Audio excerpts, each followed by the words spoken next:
If Marcus Aurelius lived today, he would fail. Or would he? Think about it. The Roman emperor and Stoic philosopher who ruled an empire while writing one of history's most profound works on personal discipline. How would he fare in a world dominated by endless distractions, outraged culture, and the relentless pursuit of status? A world where every notification demands your attention, every opinion is judged, and every moment feels like a competition for validation. The truth is, Marcus Aurelius faced chaos too, wars, plagues, betrayal, but his tools for resilience were rooted in simplicity and self-mastery. Today's challenges are different, but no less demanding. And if we don't learn to adapt his timeless wisdom to our modern lives, we risk failing where he succeeded. This matters because how we navigate this noise defines not just our success, but our peace of mind. Marcus Aurelius was a man of action and reflection.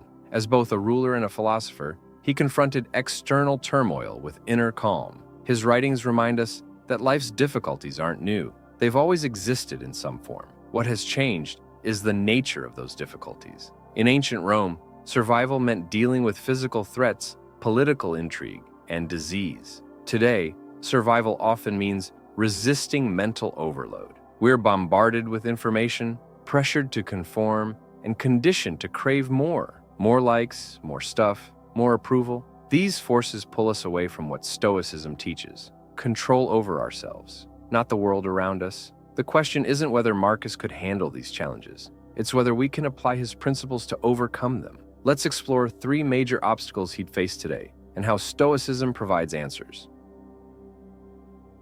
Imagine Marcus scrolling through Twitter or Instagram. He'd see arguments, sensational headlines, and endless streams of content designed to provoke emotion. In a single hour, he might encounter outrage, envy, and fear, all amplified by algorithms designed to keep him hooked. But here's the thing: Stoicism thrives in chaos. It teaches that external events don't disturb us. Our reactions do. If Marcus found himself sucked into online debates or distracted by trivial updates, he'd remind himself of a core principle: focus only on what you can control. Notifications, viral trends, and other people's opinions, none of that is within your power. Your response to them is. By stepping back and choosing where to direct his attention, Marcus wouldn't let social media dictate his thoughts. Instead, he'd use technology intentionally, turning it into a tool rather than a trap. For us, this means setting boundaries, limiting screen time, curating our feeds, and practicing mindfulness to stay grounded. Next, consider consumerism. Modern society equates worth with wealth, possessions, and appearances. Influencers flaunt luxury lifestyles, ads promise happiness through products, and social platforms encourage constant comparison. Would Marcus fall prey to this mindset? Absolutely not. Stoicism rejects materialism as a path to fulfillment. True wealth, according to Marcus, lies in mastering desires, not indulging them. He understood that chasing external validation leads to emptiness, while cultivating inner virtue brings lasting satisfaction. For us, this translates to voluntary discomfort, embracing simplicity, resisting impulse buys, and questioning societal pressures. By focusing on what truly matters, relationships, purpose, and personal growth, we can break free from the cycle of wanting more. It's not about deprivation, it's about freedom.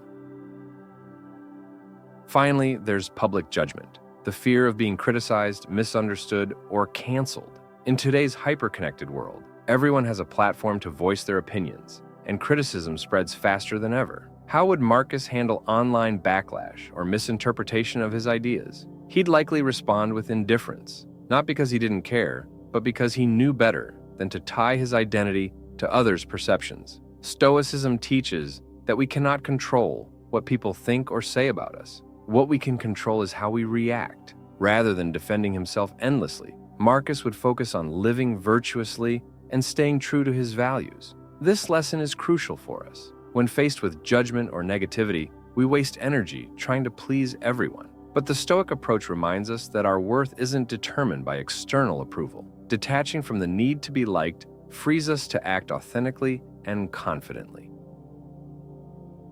So, would Marcus Aurelius fail today, or would he thrive? The answer depends on perspective. On the surface, modern life seems hostile to Stoic ideals. But at its core, Stoicism is about adaptation. It's not rigid, it's resilient. Marcus wouldn't reject technology. He'd master it. He wouldn't avoid consumer culture. He'd rise above it, and he wouldn't shy away from public scrutiny. He'd remain steadfast in his principles. His secret weapon wasn't immunity to difficulty. It was the ability to transform challenges into opportunities for growth. The same applies to us. By adopting Stoic practices, training our minds, embracing discomfort, and detaching from external judgments, we can navigate today's complexities with clarity and purpose. We may not rule empires, but we can govern our own lives with wisdom and strength. Marcus Aurelius would not fail today, but many of us are. The real question is, will you rise above the noise? Here's what you can do right now. Start small. Pick one area of your life where distractions or pressures feel overwhelming. Maybe it's your phone usage, your spending habits,